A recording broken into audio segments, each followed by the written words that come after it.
जय श्री राम। मेरा आज का ये वीडियो वृषभ राशि के जातकों के लिए बहुत ही खास है। इस वीडियो में हमारी चर्चा रहेगी कि आने वाला महीना यानी सितंबर 2023 आपकी राशि के लिए कैसा रहने वाला है।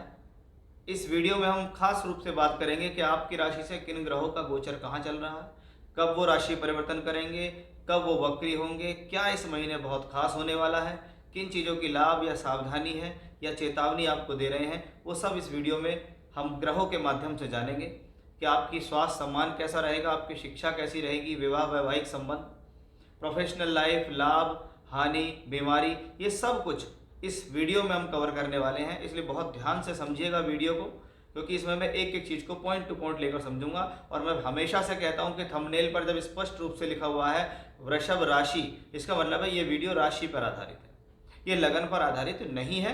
गोचर हमेशा चंद्रमा से यानी राशि से देखने की प्रधानता शास्त्र ने कही गई है। तो आइए शुरुआत करते हैं कि सितंबर 2023 का मासिक राशिफल, मंथली हॉरोस्कोप या मंथली प्रेडिक्शन कैसा रहेगा वृषभ राशि के जातकों के लिए। सितंबर के महीने में ग्रहों की पोजीशन कुछ इस तरीके से आपकी राशि से दिखाई देगी कि आपकी राशि के मालिक शुक्र राशि से तीसरे घर में वक्री अवस्था में होंगे, जो कि 4 सितंबर को मार्गी हो जाएंगे।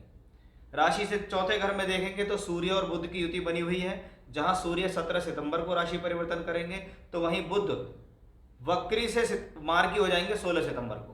पंचम भाव में मंगल का ट्रांजिट पूरे महीने यही रहेगा। छठे भाव में केतु रहेंगे। दशम भाव में योग कारक शनि वक्री होकर रहेंगे। तो 12वें घर में गुरु राहु का योग चल रहा है, जिसमें 4 सितंबर को बृहस्पति वक्री हो जाएंगे। तो आइए शुरुआत करते हैं। सबसे पहले आपका स्वास्थ्य और सम्मान इस महीने कैसा रहने वाला है, इसको रिप्रेजेंट करता है आपकी राशि का मालिक या आपकी राशि पर पड़ने वाले प्रभाव। ना तो इस महीने कोई ग्रह आपकी राशि को देख रहा है, ना ही किसी ग्रह का प्रभाव यहाँ, यानी कहीं ना कहीं राशि पर एक अच्छा बल है, एक मजबूती है। वहीं राशि का मालिक शुक्र तीसरे घर के अंदर जाता है। तीसरा घर जो कि स्वयं की अपनी प्रतिभाओं का घर है, कि मैं इस महीने अपने बल पर कुछ करने में सक्षम हूँ या मैं अपनी प्रतिभा से जीवन में आगे कुछ करने में सक्षम हूँ। क्योंकि ये वक्री होकर चल रहा था, अब ये मार्गी हो जाएगा। प्लेनेट जब वक्री होता है तो उसके अंदर कुछ ज़्यादा एनर्जी होती है, लेकिन जब वो मार्गी होता है तो पहले की तरह सामान्य अवस्था में आता है। इसलिए हो सकता है आपको पहले के मुकाबले अपनी एनर्जी में कुछ कमी लगे, लेकिन ज़्यादा बड़ी प्रॉब्लम या ज़्यादा बड़ा कोई नुकसान यहाँ दिखता नहीं है। शुक्र राशि से तीसरे घर के अंदर है, यानी इस दौरान ट्रैवलिंग से फायदा मिलेगा। इस दौरान यदि आप चाहते हैं जॉब परिवर्तन हो जाए, किसी प्रकार का परिवर्तन या ट्रांसफर मेरे जीवन में हो जाए, या मैं किसी दूर स्थान से जुड़कर काम कर लूँ, या मेरी कोई यात्राएं हो जाएं, तो भी वो इस हिसाब से अच्छा कॉम्बिनेशन यहाँ दिखाई देता है। शुक्र इस महीने इसी राशि में रहेंगे और यहाँ से बैठ के भाग्य स्थान को दृष्टि भी देंगे। इसका मतलब है कि शुक्र ग्रह की ये स्थिति पूरे महीने आपकी मेहनत के द्वारा आपके भाग्य को आगे बढ़ाने में सक्षम है। स्वास्थ्य को लेकर, सम्मान को लेकर, हेल्थ को लेकर कोई भी प्रॉब्लम इस महीने नहीं दिखाई दे रही है। आइए देखते हैं कि इस महीने आपकी शिक्षा कैसी रहने वाली है। शिक्षा के लिए हम पंचम भाव देखते हैं और पंचम भाव में मंगल बैठा हुआ है। अब बुध की राशि में मंगल हो तो व्यक्ति को चतुर बनाता है, यानी बुद्धि स्थान पर मंगल अगर जाता है तो चतुराई आती है, सोचने समझने की शक्ति तेज हो जाती है, आप पहले से ज़्यादा चतुर चालाक हो जाते हैं। लेकिन कहा जाता है जब ज़्यादा चतुर चालाकी जीवन में दिखाई दे तो व्यक्ति अपना लॉस भी कर लेता है। वो फिर अपने आप को समझने लगता है कि मुझसे ज़्यादा होशियार यहाँ कोई है ही नहीं। यहाँ थोड़ा सा प्रॉब्लम का विषय है, इसका थोड़ा सा आपको ध्यान रखना होगा कि बुद्धि स्थान पर पंचम भाव में मंगल है। ये शिक्षा के लिए ठीक है, आपकी एजुकेशन के अंदर तीव्रता लाएगा, आपकी बुद्धि को कुशाग्र करेगा, बुद्धि को तेज करेगा ये योग। उस लिहाज से ये मंगल की स्थितियाँ ठीक दिखाई दे रही हैं पंचम भाव के अंदर, क्योंकि 5वें घर में मंगल गया। अब पंचम भाव लव रिलेशनशिप्स का भी है, प्रेम संबंधों का भी है, विवाह के लिए भी देखा जाता है। अब यहाँ देखिएगा तो मंगल 7वें घर के मालिक होकर यहाँ बैठे हुए हैं। इसका मतलब क्या है, और यहाँ से बैठकर वो 11th हाउस यानी गेन के भाव को देखता है।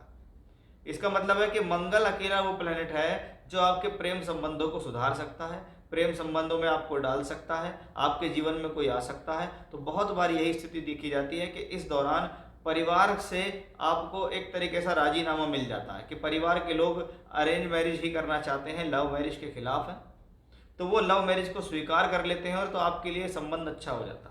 यानी यही मंगल जो शिक्षा को तेज कर रहा है, यही मंगल आपके विवाह और वैवाहिक संबंधों को भी कहीं ना कहीं बनाने में सक्षम है। जब हम पंचम भाव की बात करते हैं तो पंचम भाव में मंगल है और वो 12वें घर का मालिक होकर भी है। इसका मतलब एजुकेशनली आपको इस दौरान कोई यात्रा करनी पड़ सकती है, या बहुत से लोग चाहते हैं एजुकेशन करने के लिए बाहर जाए, मेरा कोई दूसरी जगह एडमिशन हो जाए या मुझे वो कॉलेज मिल जाए, वो सब भी हम इस मंगल की वजह से ही देखते हैं। तो वो एक अच्छी स्थितियां हमें यहाँ आपके इस चार्ट से दिखाई दे रही हैं। साथ ही साथ पंचम भाव का स्वामी बुध यहाँ बैठा हुआ है। बुध भी देखिएगा तो 16 सितंबर को मार्गी हो जाएगा। अब मार्गी होने का मतलब क्या है कि प्लेनेट डायरेक्ट चलना शुरू कर देगा। यानी अगर एजुकेशनली कोई भी प्रॉब्लम आ रही है, डिसीजंस लेने में कोई भी प्रॉब्लम आ रही है, कोई भी शिक्षा से संबंधित काम चलता चलता रुक गया, अटक गया, पेंडिंग हो गया, तो आप देखिएगा 16 सितंबर के बाद जब वो प्लेनेट वक्री से मार्गी होगा, डायरेक्ट अपनी राशि की तरफ इंडिकेशन करेगा, तो आपके लिए वो शुभ हो जाएगा। यानी ये स्थिति अपने आप में और ज़्यादा शुभ और अच्छी दिखाई दे रही है। साथ ही साथ सूर्य को देखिए आप, चौथे घर का मालिक है, भूमि जमीन ज़्यादा सुख साधन देता है सूर्य। सूर्य अपनी ही राशि में बैठा है, 17 सितंबर तक यही है। यानी ये समय भूमि जमीन ज़्यादा सुख साधनों के लिए ठीक है। आपको भौतिक सुख सुविधाएं किसी न किसी साधन से मिलती रहेंगी। उनके साथ बुध है, बुध सूर्य परिवर्तन करके यहाँ आ जाएगा, बुध वही रह जाएगा। तो सूर्य का चतुर्थेश का पंचम में जाना, केंद्र के मालिक का त्रिकोण में जाना भी आपके लिए भूमि जमीन जायदाद प्रॉपर्टी के मामलों के लिए ठीक है। एजुकेशनली भी ये ठीक ही होता दिखाई दे रहा है। अब आइए देखते हैं कि इस महीने आपके व्यापारिक स्थिति और आपके पैसे की स्थिति क्या रहेगी। जब हम व्यापार की बात करते हैं या नौकरी की बात करते हैं तो हम दशम भाव देखते हैं कि भाग्य स्थान और कर्म स्थान दोनों के मालिक शनि हैं, वो वक्री होकर मजबूत स्थिति में चल रहे हैं। ऐसा प्लेनेट क्या करता है कि जब वक्री शनि दशम भाव में हो तो भले ही कार्य में विलंब हो सकता है, लेकिन कार्य में अचानक से आपको रिजल्ट भी मिलता है कि जी आपका वो काम हो चुका।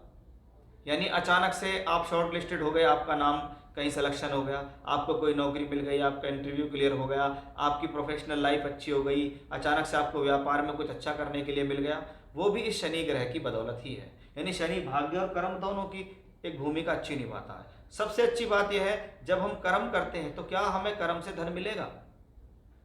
तो क्या है, दूसरे घर का मालिक बुध है, वो यहां से बैठकर शनि को देखता है। यानी कर्म का और धन का कुछ ना कुछ संबंध बना है। यानी ये कॉम्बिनेशन दिखाता है कि इस दौरान आप जो भी कर्म करेंगे वो किसी न किसी रूप में धन के तौर पर प्राप्त हो जाएगा आपको। वो एक अच्छा कॉम्बिनेशन इस तरीके से हमें नजर आता है। लेकिन इस महीने अगर देखें तो एक मोस्ट इंपॉर्टेंट प्लेनेट है बृहस्पति, जो कि वक्री हो गया है। 4 सितंबर को बृहस्पति वक्री और 12वें घर के अंदर है। देखिए, सबसे पहले ध्यान रखें, आपकी राशि के स्वामी है शुक्र और आपके 12वें घर में बृहस्पति वक्री हो रहा है। तो ये बृहस्पति वक्री अगर 12वें घर में होता है तो हेल्थ इश्यूज देने में सक्षम है, क्योंकि राशि का स्वामी शुक्र है और बृहस्पति 12वें घर में गया है। इसलिए जो लोग जिनको जीवन में कोलेस्ट्रॉल, लीवर और डायबिटीज से रिलेटेड प्रॉब्लम्स रहती हैं, उनके लिए ये कॉम्बिनेशन शुभ नहीं है। अगर आपको इसमें से कोई भी रोग नहीं है तो आपको चिंता करने की जरूरत नहीं है, लेकिन अगर आपको ऐसा कोई रोग है तो उस रोग में वृद्धि हो सकती है, उस रोग के कारण आपको प्रॉब्लम आ सकती है, इस रोग के कारण आपको हेल्थ इश्यूज बढ़ सकते हैं। हालांकि आपका जो शुक्र ग्रह है वो यहाँ तीसरे घर में लग्नेश यानी आपकी राशि का मालिक मजबूत है, वो आपको कोई बड़ी प्रॉब्लम नहीं होने देगा। लेकिन बृहस्पति की वजह से 12वें घर में वक्री होने की वजह से जो 3 रोग मैंने आपको बताए हैं उनका आपको विशेष ध्यान रखना होगा। अगर ऐसी कोई भी चीज़ है तो उसमें इजाफा हो सकता है, वो बढ़ सकती है, बिगड़ सकती है, इसलिए अपने आप पर स्पष्ट रूप से ध्यान रखें।